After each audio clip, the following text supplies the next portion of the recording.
Good afternoon. This is Jeff Benson with Mind Body Cheer back again to help you coaches foster more mental toughness in your athletes. Today I want to start the first video in a three-part series on confidence. This thing that we are all trying to teach our athletes, not just in cheerleading but in life. Well, there's a very specific reason why many athletes struggle with confidence. We'll get to that in a second.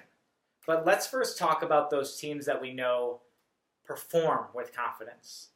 The teams that rush the stage with energy and enthusiasm, they command our attention. Their routine starts and immediately we're drawn in.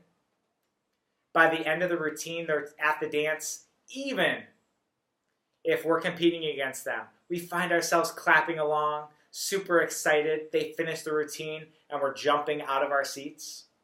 Those teams are performing with confidence. Do any of you coaches out there want your teams to perform with more confidence? I'm sure most of you would. What I want to do today, though, is talk about one of the reasons why many teams and individuals struggle with confidence. Sports performance experts agree that the biggest confidence killer is expectations. I know there are probably many of you out there that are thinking, wait, Jeff, you don't want us to have high expectations for our teams? Don't turn off the video. Let me first explain something. There is a difference between having high standards and having high expectations. I think it's important that we distinguish the difference between the two.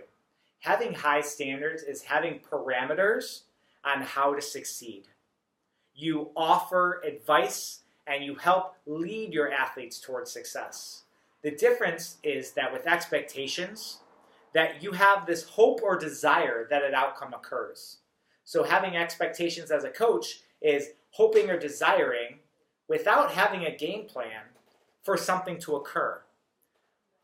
Whereas having expectations as an athlete, and how does this kill their confidence? Well, an athlete or a team of athletes that are going out there on the performance floor and they have an expectation to, let's say, win their competition, if they're not doing the skills necessary to be performing at the highest level, they're actually just setting themselves up to fail. That's the thing with expectations. Expectations have a tendency to do one of two things. You either feel success and pride when you're able to meet your expectations, or you feel disappointment based on your failures. This black or white thinking of either success or failure is what lends itself to a lack of confidence in many athletes.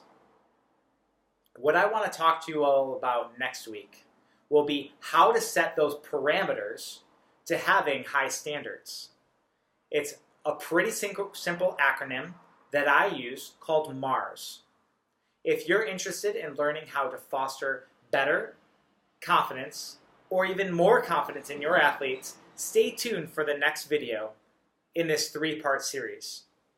If you do have any questions and want to learn more about confidence, expectations, or maybe even mental toughness, feel free to reach out to me at mindbodycheer@gmail.com. Until next time, everybody, be well.